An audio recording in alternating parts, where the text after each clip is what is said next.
Hoy comenzamos en México.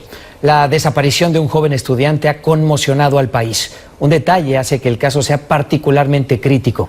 La última vez que vieron al menor fue cuando intentaba tomarse fotografías frente a un grafiti en la capital y agentes de la policía lo arrestaron. Hoy, a 5 días de los hechos, nadie sabe dónde está. Javier Vega reporta. ¿Dónde está? ¿Dónde está? Marco Antonio, ¿dónde está? Es una pregunta sin respuesta y por eso las voces de reclamo se multiplican en la capital mexicana. Marco Antonio Sánchez lleva 5 días desaparecido. El joven de 17 años es estudiante de la Escuela Nacional Preparatoria de la UNAM. Se alega que el martes fue detenido por policías. En esta imagen, la última que se tiene de él, se aprecia cómo es sometido por uniformados. Su familia acusa de encubrimiento a las autoridades y exige que lo entreguen con vida. No nos dan ningún informe. Nosotros hasta la fecha ignoramos el nombre de los policías. Él es una persona de bien y exigimos su pronta que aparezca sano y salvo, así como se lo llevaron. Según testigos, ese día se tomaba fotografías con un amigo frente a una pared con grafitis. En la zona se encuentra una cámara de vigilancia que habría registrado su detención. Este fue el último lugar donde se vio a Marco Antonio, justo a un lado de una estación del transporte público. Policías lo acusaron de robo y lo subieron a una patrulla, pero nunca lo presentaron ante el Ministerio Público. Por su parte, las autoridades capitalinas han identificado a los uniformados y prometieron una investigación exhaustiva.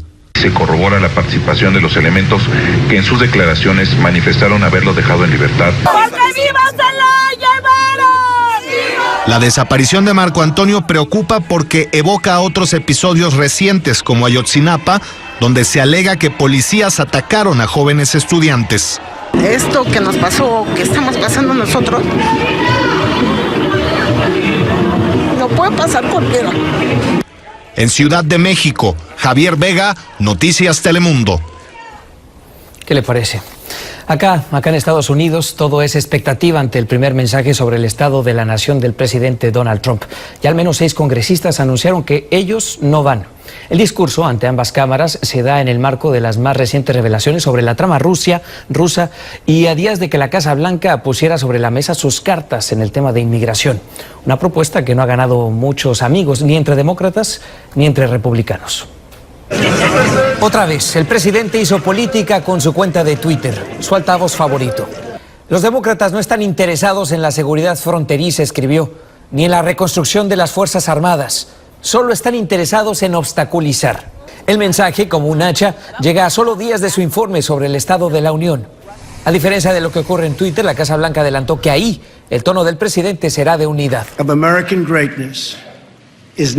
Un eco del optimismo en su primer discurso ante el Congreso el año pasado. Pero esta vez inmigración será uno de los grandes temas de la noche y ahí la casa está dividida. Con los jóvenes beneficiados por DACA en vilo, hace unos días el presidente presentó una propuesta que ofrece un camino a la ciudadanía para 1.8 millones de Dreamers. ¡Estamos en la lucha! A cambio quiere, entre otras cosas, $25,000 millones para la construcción del muro en la frontera. En Twitter, Trump explicó sus razones. Número 1, para resolver un problema que lleva ya mucho tiempo. Y número 2, para demostrar que los demócratas no quieren resolver DACA, solo lo quieren utilizar. Pocos creen que la propuesta migratoria de Donald Trump llegue a buen puerto. Ultraconservadores como Ted Cruz han expresado su desacuerdo. Sería un error, dijo el senador, dar ciudadanía a aquellos que están aquí ilegalmente. Por su parte, liberales se oponen al muro, pero en el centro hay un grupo de senadores en busca de una solución migratoria. Creo que encontraremos el camino, dijo el senador Joe Manchin en el programa de nuestra cadena hermana NBC, Meet the Press. Y la propuesta del presidente será solo un punto de partida. Así las cosas a 2 días del mensaje del presidente. Para este discurso, senadores y representantes han invitado a personas destacadas en distintos temas políticos y sociales. Y entre ellos hay decenas de Dreamers que escucharán con atención lo que el presidente tenga que decir sobre su propuesta migratoria. Claudia Mendoza platicó con 2 jóvenes de Los Ángeles antes de que salieran hacia la capital del país. Pero tenemos visitas. Y Tayo y Melody preparan sus valijas. Su destino, la capital del país. En estas empacan sus esperanzas y de ahí esperan regresar con más fuerzas para lograr sus metas. Lo que empacamos ahorita es energía para llegar a Washington y hacer todas nuestras acciones para poder pasar el Dream Act. Escuchar lo que va a decir Trump, pero usar todo lo que va a decir. Es frustrado, pero estoy usando eso como mi motivación. Ellas son parte de los casi 40 Dreamers invitados por representantes y senadores para presenciar el mensaje de Estado de la Nación del presidente. Para ellas, el viaje representa una oportunidad para mostrar el lado humano de esta controversia. De verdad, escuchan nuestras historias porque hay muchas personas indocumentadas que no nomás están estudiando, pero trabajando, son doctores, están haciendo diferentes cosas para los Estados Unidos. Para Aitayu y Melody, quienes han venido luchando por un estatus permanente, la propuesta migratoria que presentó la Casa Blanca y que se espera sea tratada por el presidente no es una solución real. No apoyo nada lo que ha dicho porque está poniendo en riesgo a la comunidad inmigrante y también a muchas familias.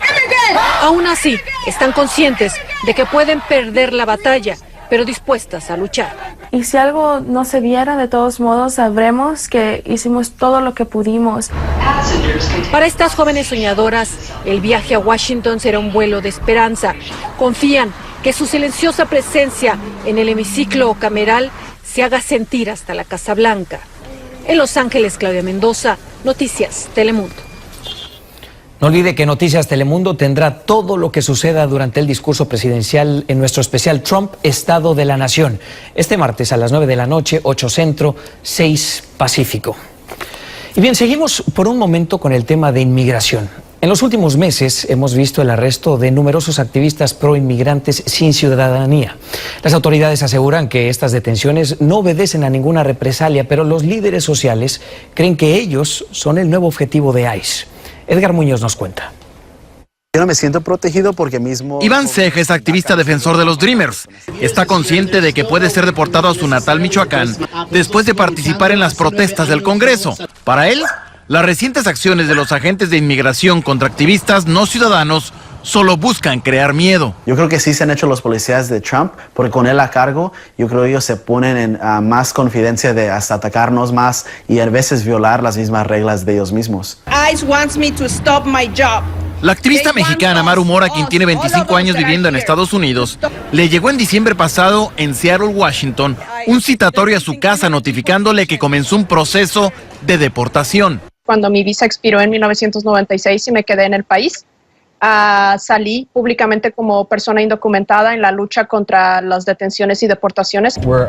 Pero no han sido los únicos. El año pasado, una joven argentina fue detenida después de una conferencia de prensa. La activista de San Diego, Silvio Campo, fue deportada a Tijuana. Y en Nueva York, 2 dirigentes del movimiento Nuevo Santuario también fueron detenidos. Este juego que está jugando ICE en nuestra contra solamente nos va a hacer más fuertes. Nosotros decidimos salir públicos y exponer esta táctica sucia por parte de ICE. Estas imágenes de la patrulla fronteriza pateando botellas de agua en el desierto de Arizona se hicieron públicas este mes por la organización No Más Muertes. Un voluntario de la agrupación Scott Warren fue arrestado y espera juicio. La patrulla fronteriza en Arizona negó que fuera en represalia. Los activistas que entrevistamos nos dijeron que con esta serie de detenciones, lejos de silenciarlos, los anima a continuar con las protestas, porque insisten, a estas alturas ya no hay marcha atrás. En Los Ángeles, Edgar Muñoz, Noticias Telemundo. Por segunda vez en una semana, agentes de ICE detuvieron a un inmigrante en un autobús Greyhound. Ocurrió en Fort Lauderdale, Florida. El detenido fue un ciudadano de Trinidad y Tobago que vive desde hace 12 años en Estados Unidos sin documentos, pero sin antecedentes penales. Otros pasajeros del autobús grabaron el momento de esta detención. El chef José Andrés y un restaurante de Washington se disculparon el uno al otro por un malentendido. El cocinero español había acusado a la hija del presidente Ivanka Trump de pedir al establecimiento que no lo dejara entrar a un evento para el cual él creía haber sido invitado. Lo cierto, y esto lo subrayó después el restaurante, es que en la lista no se encontraba el chef. La propia Ivanka negó estar involucrada. Después José Andrés terminó agradeciendo la aclaración tanto al local como a Ivanka y se disculpó por haberse precipitado en su tuit. El senador republicano por Florida, Marco Rubio, destituyó a su jefe de personal, Clint Reed, después de recibir varias denuncias de conducta inapropiada con subordinados. Al hacer el anuncio, a través de un comunicado, Rubio no quiso dar más detalles por deseo de las víctimas, pero aseguró que contaba con pruebas suficientes del comportamiento de su empleado.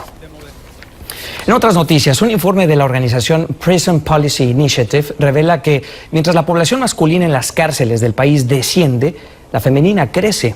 Víctor Hugo Rodríguez analiza el reporte. Desde la cárcel, la señora María se comunica con su hijo Rubén Paredes, de 20 años. Ella forma parte de las estadísticas que demuestran cómo en los últimos 30 años el número de mujeres en prisiones federales y estatales ha aumentado gradualmente en Estados Unidos. Esto según Prison Policy Initiative. Me siento triste porque me dejó con todos. La madre de Rubén fue detenida junto al conductor del auto en el que viajaban por ir a exceso de velocidad en Luisiana y por no tener una licencia de conducir. Ya como a las 2, 3 de la tarde me llama y me dice: aquí estoy encerrada con la policía.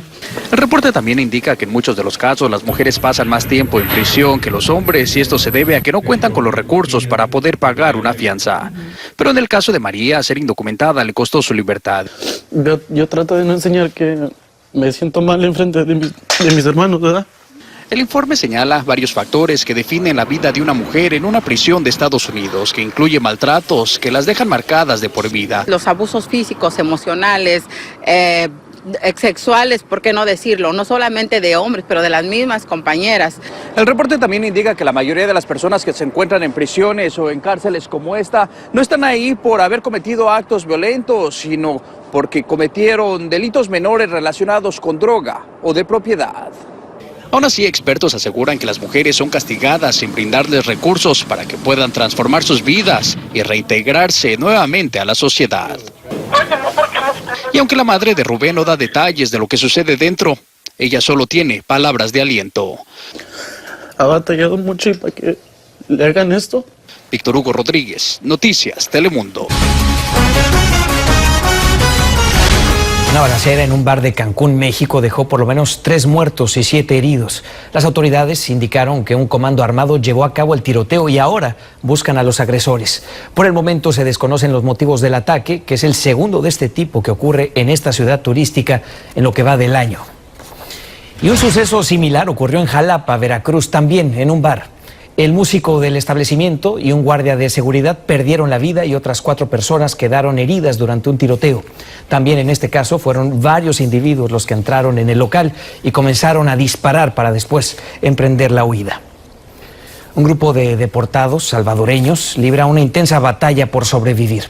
A su regreso al país se encuentran con falta de oportunidades, delincuencia y hasta trabas legales. Lo más grave es que, como nos explica Samuel Arias, estas condiciones podrían empeorar con la llegada de más deportados.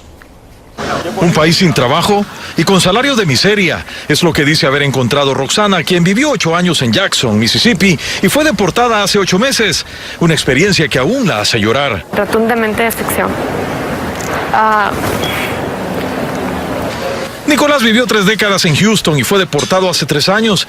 Dice que solo ha encontrado falta de apoyo del gobierno y hasta discriminación.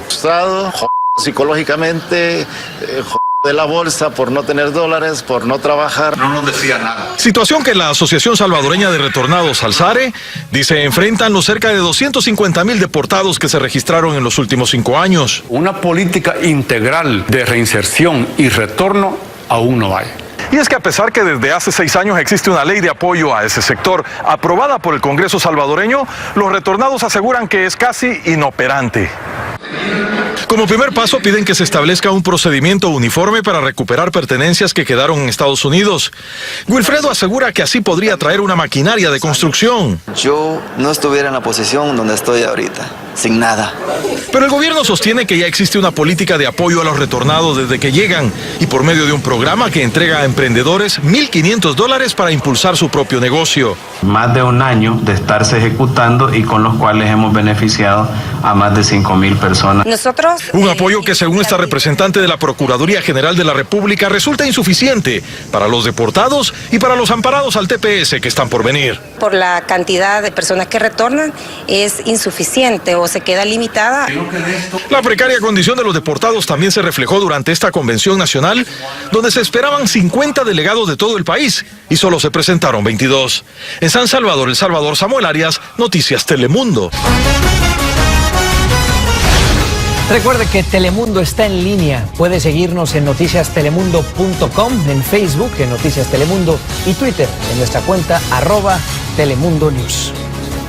Muy bien, a partir de mañana se podrán presentar las declaraciones de impuestos y este año hay muchas interrogantes por el nuevo Código Tributario que se aprobó apenas a finales del año pasado.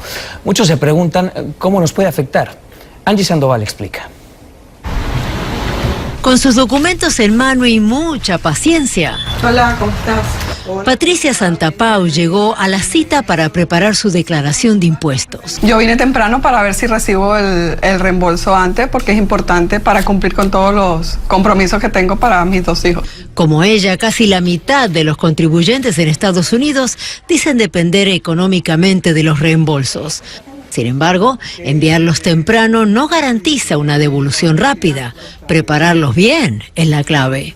Completar la mayor información en documentos o en récords y llevarlo completo al preparador. Esto significa presentar no solo los W2 de su trabajo, sino también los intereses que pagó por su hipoteca, los gastos educacionales de sus hijos y los médicos. ¿Y qué del nuevo código impositivo por ahora? No debe preocuparse. Esta temporada vamos a hacer la declaración de impuestos con la ley antigua. La reforma entra en vigencia para la declaración que haremos en el año 2019.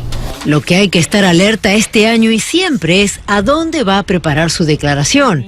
Elvira siempre va a un profesional con licencia. Así de esa manera evito, si por alguna casualidad pueden tomar mis informaciones personales como mi número de seguro social y otra persona puede declarar los impuestos antes que yo. El gobierno aconseja enviárselos directamente a esta agencia por correo electrónico. Debido a que el 15 de abril cae domingo y el lunes es feriado, tiene hasta el martes 17 de abril para su cita con el tío Sam. En Miami, Angie Sandoval, Noticias Telemundo. Ni hablar, toca rendir cuentas. Copán Álvarez, ¿cómo estás? Así es, ¿qué tal, Julio? Muy buenas Bienvenido. tardes a todos. Bueno, una jornada muy emotiva en el deporte, ¿no? No solamente en el fútbol, pero mucho en el deporte. Y vamos a arrancar en México con lo que ha sucedido en esta jornada dominical de la Liga MX, donde Toluca y Cruz Azul abrieron esta jornada y empataron 1-1. En la cuarta fecha de este torneo. Abrió la cuenta el argentino Pablo El Pitu Barrientos para los choriceros y en el segundo tiempo empató Felipe Mora, el delantero chileno que ya lleva 2 goles en este campeonato. Este resultado, la verdad, no le ayuda a ninguno de los dos. La máquina está en la 9ª posición con 6 puntos y el Toluca, con 1 punto menos, está 11º. Este es el 7º empate entre ambos en los últimos 20 enfrentamientos entre Toluca y el conjunto de Cruz Azul. Y pasamos a la Liga Española porque hoy sufrió el Barcelona para derrotar al Alavés. Fue 2-1 con polémica por una mano de Umtiti en el área. Pero bueno, abrió el marcador John Guidetti a los 23 minutos del primer tiempo y en la segunda etapa Luis Suárez y Lionel Messi con un golazo de tiro libre le dieron el triunfo al Barça, que de esta manera mantiene el invicto y suma su 18ª victoria en el campeonato. Los blaugranas están 11 puntos arriba del Atlético de Madrid, que marcha segundo. Vamos hasta Inglaterra porque se disputó la 4ª jornada de la FA Cup y el Manchester City, igual que en la Premier, está imparable. Hoy derrotó sin problemas al Cardiff City, equipo de la Championship o segunda división inglesa, por 2-0. Abrió el marcador Kevin De Bruyne a los 8 minutos y lo liquidó Raheem Sterling al 37 para el equipo de Pep Guardiola, que este miércoles se enfrenta al West Bromwich en la Liga Premier. Y vamos a cerrar con la noticia más importante del día. Esta madrugada acá en los Estados Unidos, Roger Federer, su majestad, el mejor tenista de la historia, volvió a ganar un Grand Slam. Consiguió su 6º abierto de Australia al derrotar a Marin Cilic en 5 sets y este es el 20º Grand Slam de su carrera a sus 36 años. Realmente impresionante lo del suizo, que sigue impresionando al mundo del tenis y al deporte en general. Las lágrimas creo que contagian a todos. De esto y mucho más vamos a hablar hoy en Titulares y Más fin de semana. Caballero Federer, ¿eh? La verdad que sí. Tipazo. Muchas gracias, Copán. A ti. Bueno, mire, el Museo Metropolitano de Nueva York inauguró una exposición sobre la obra del renacentista Miguel Ángel. Y para promocionar el evento, el Met tuvo un invitado de excepción. La tortuga ninja, que lleva justo el nombre del artista italiano. A través de Twitter, el museo publicó fotos del ilustre visitante, destacando que el nuevo Michelangelo admiró la obra expuesta como embajador